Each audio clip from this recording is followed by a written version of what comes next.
May the words of my mouth and the meditation of our hearts be acceptable in your sight, O Lord, our rock and our Redeemer.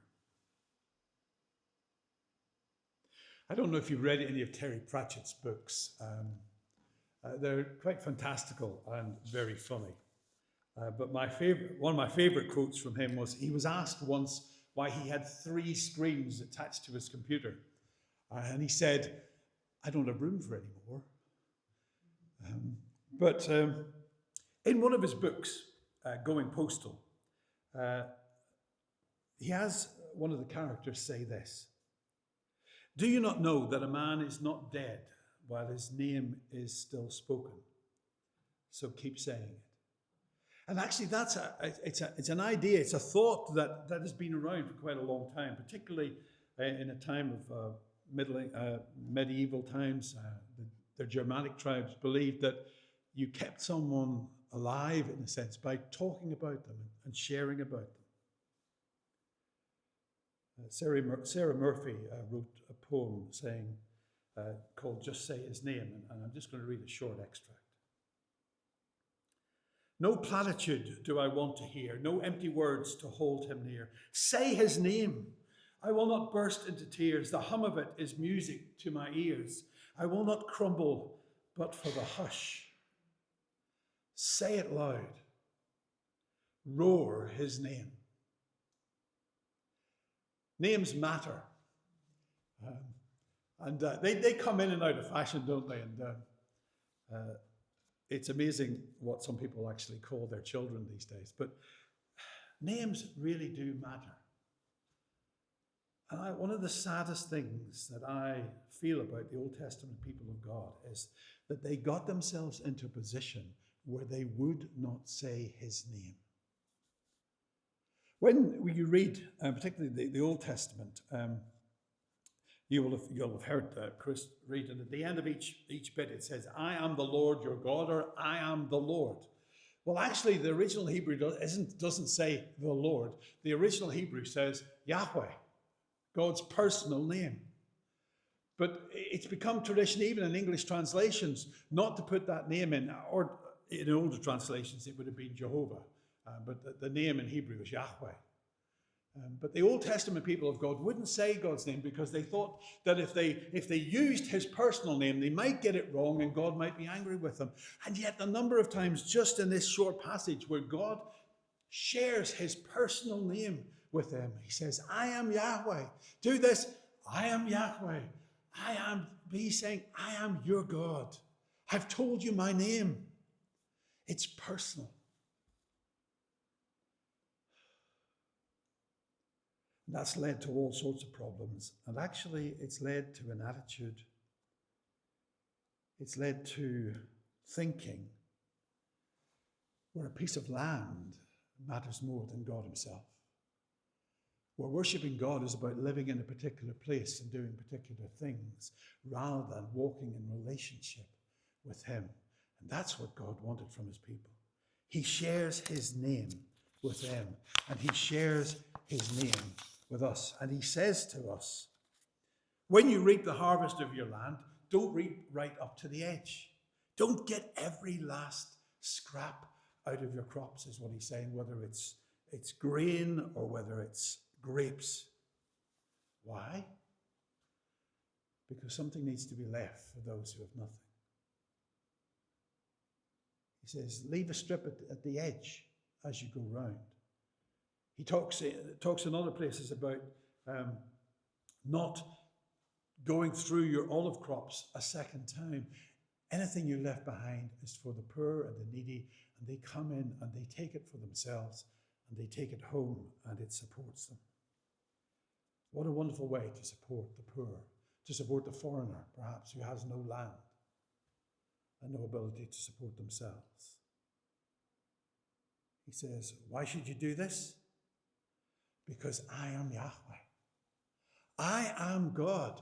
I am your God. I have shared with you who I am, the kind of God I am. And because of that, this is the attitude that you need to have to the land and to other people. You need to leave something for those who have nothing. Now, I'm speaking for myself, and perhaps I'm speaking for you as well, but we have lost the connection with the land, haven't we? I worked on a farm 2 summers when I was between school and next bit of school, looking after pigs, getting involved in harvesting the wheat and the barley, doing all kinds of things. I'll tell you what, it gave me an appreciation of how hard the farmers had to work. We were supposed to be there by 7 o'clock in the morning. Well, when we got there at 7 o'clock in the morning, he was coming back from cutting, well, it wasn't silage in those days, it was hay. He'd been out to cut a field of hay or a couple of fields of hay. And then we worked, because in Northern Ireland, we're sort of north and west of here, it was light until quite late. So quite often we worked till 10 o'clock. And I knew that Teddy Burns, the farmer, did that every night. So we couldn't really complain. He worked until the light went. Harvested until the dew started to form on the crop once more, and it was just too wet to take in. We've lost connection. And because of that, we think it all just happens. We think that we provide food for ourselves, whether it's Sainsbury's, Aldi, or other supermarkets are available. And there's that classic thought that, the teacher says to Johnny in class, where does milk come from? And he says, Sainsbury's. Kids don't know, but actually we've lost that connection as well. And because we've lost the connection, we don't care so much about how the farm is farmed. We don't care so much about how the land is treated, because no matter how it is treated, no matter what goes on, and no matter what is in the news, or Sue reads to us from the front and talks to us about, we still have food in our cupboards. But there are people out there who, like the people of that day, are living hand to mouth, moment to moment. God says, allow for others. Perhaps for us, it's buying things that maybe cost a little bit more, but actually from people who farm stuff properly, from people who care about the world in which we live, from farmers, maybe local farmers who care in the community and who share in the troubles and in the blessings of the community. But then he goes on to say, be honest, basically. I am Yahweh. He says, you shall not steal, don't deal falsely, don't lie to one another, don't swear by my name falsely, and so profane the name of your God. I am Yahweh. This is my name. I am your God. I am close to you. He says, don't steal. We'd say, oh, well, we wouldn't steal. But then he says, don't deal falsely. In other words, don't make a quick buck, as people talk about it, at the expense of others. There are people who wouldn't even think of stealing, but who would actually think of dealing falsely with people, of putting one over on others. He says, don't swear by my name falsely. What does he mean? Does he mean what we think of as people using God's name just to swear? No, what he's talking about is people who say, well, I believe in God. I'll see you right. And then we don't. We get one over on people. He says that profanes the name of your God. We should be people who people know that we can be trusted. The kind of people that, like Jesus says to us, let your yes be yes and your no be no. We should be people of our word.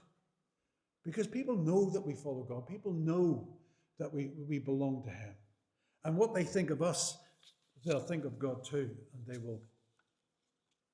we will actually bring down his name.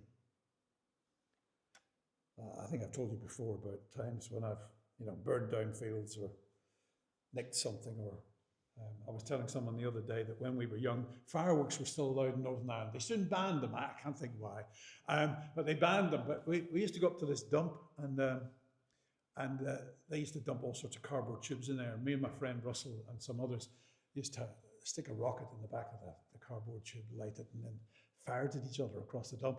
It was incredibly dangerous, and I think we're very fortunate not to do some serious damage to each other. We never get caught doing that, but the things that I did get caught doing, it wasn't fear of my father. It is knowing that I'd let his good name down. He is well known in the church and in the community. Do we do that with God? By the way we live our lives, in the way we share with other people, in whether we can be trusted or not.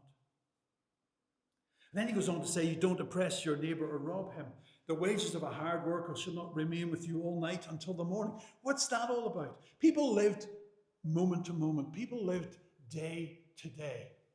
And the rich, that is the people who owned land, employed those who didn't have much. They hired them day by day. And some of them, well, they thought they don't need it today. I'll pay them later on. But the person who was receiving the wages needed the money now. Because without that money, they couldn't feed their family. And really what he's saying is, be aware of people. Be aware that what you do to people and the things you give to people or don't give to people have a bigger effect on them than you think. I've learned over the years, actually it's one of the things I learned, particularly from my boss at school when I was working in student support. His name was Ian. And we didn't always see eye to eye, but if I went in to see him about someone, to talk to him about one of the pupils, something needed to be done, and it was above my pay grade. Very often, I have this picture still in my head. As I said goodbye and walked out the door, he was picking up the phone to talk to someone about what we just talked about. He dealt with things there and then. And that's why now when Ruth asks me to do something in the house, if I can at that moment, I say, I'll do it now. And she goes, oh, feeling guilty. Oh, you don't have to do it now.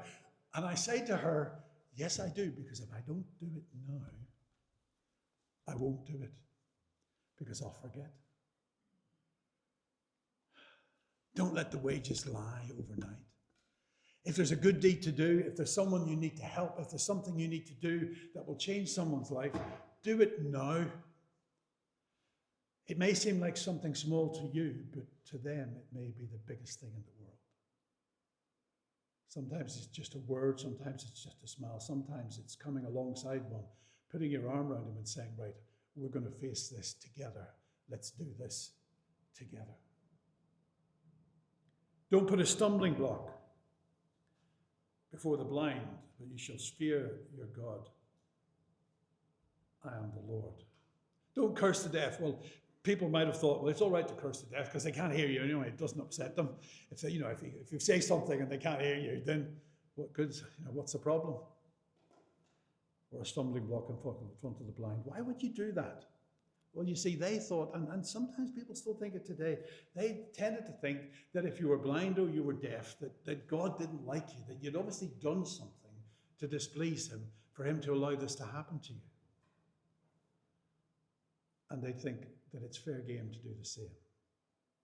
He says, don't take advantage of people. Don't take advantage of people who can't see or who won't know what's going on. Why? Because I am your God. I am Yahweh.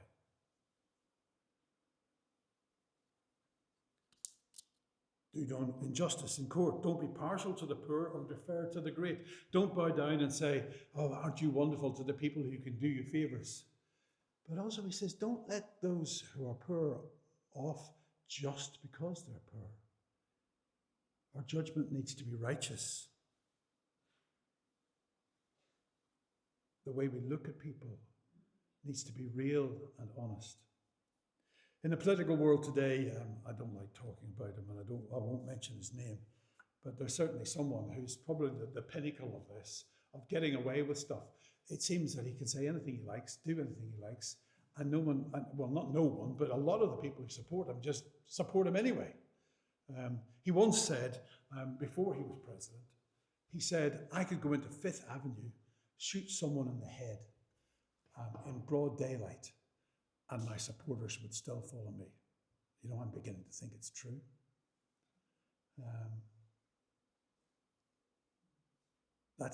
We should not follow someone like that, and we should never, never excuse that kind of behavior, no matter who it's from.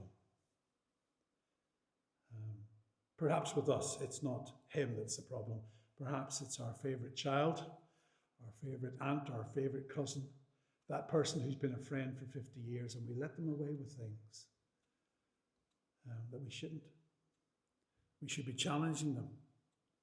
Maybe doing things like, as he says, you should not go around as a slanderer among the people. Sometimes we let people off for the way they talk about others and say, oh, that's just them. And it needs to be challenged. There's a strange thing that says, you shall not stand up against the life of your neighbor. It's a very strange translation. Literally, it says, you should not stand in the blood of your neighbor. And what it means is that if you see a wrong being done, if you see someone being accused wrongly of something, you have a responsibility to stand up for them. And we live in a world today where people need standing up for. Where we need to stand up for those who are being put down, those who are being ostracized, those who are being put out of society, those who are being blamed for all the ills of the world when it's very obvious that they are not the cause of those ills. You ever had that situation where someone's been accused of something, or some people are saying something about someone else, and you long to say something, but your courage fails you? Or afterwards you think, I should have said something. Well, God says, I am the Lord, I am Yahweh. God speaks out for us, and so we should speak out for others. And finally, he comes to this thought of not hating your brother in your heart. He says you should reason frankly with your brother, lest you incur sin because of him. He says if you begin to hate someone, talk to them about it, share with them, challenge them about it. Why? In case by harboring the hate in your heart, you commit sin. He says, for your own sake, challenge the wrong that you hear and the wrong you see. But you shall not take vengeance or bear a grudge, but love your neighbor as yourself. God has given us so much. God has given us so much in the harvest. God has given us so much in what we're about to celebrate in bread and wine. He is Yahweh. He is God. He tells us his name so that we can be close to him. Now, for us as the church, unlike the Old Testament people of God, we're not, maybe not so much at least, tied to the land in a way that they are, in a way they were not meant to be. But there are other things that get in the way of our relationship with God, with Yahweh, Jehovah. There are other things that become more important than him. It's time we put them to one side. I'll just make a final comment about the flags that we've seen around, not particularly about them, but I grew up in a country that flew many flags of different colours and different stripes. I grew up in a country where in some parts of the neighbourhoods, the curbstones were painted red, white and blue, and in other parts, the curbstones were painted green, white and gold. A place where flags, or flags, as they were known in Belfast, really mattered. And whether that flag flew and whether it flew at half-mast or not really mattered. Whether someone put it up or whether someone took it down really mattered. Where people sometimes were shot at and were punished for the flags they put up or for the flags they took down. And it did my country a whole world of good. Not. It stoked and sowed division. And it put people against people. And I'd just like to quote one of my heroes. He was a man from the other side of the divide in Northern Ireland, a man called John Hume. He lived in Londonderry, as we would have called it, or Derry, very definitely, as he would have called it. A man who won the Nobel Peace Prize, who, quoting his father, said, as he talked in an interview, talked about why he'd grown up like he had, not hating the other side. Not following the flags, not going down the path of violence. He said he remembered his father talking to him when he was young as he saw the flags flying around and the banners being flown. And his father said something like, sure, flags don't feed you when you're hungry. We need to care about our world, care about people, whether we agree with them or not, because God is God and he cares about them and he loves them. I am Yahweh. Still, he says.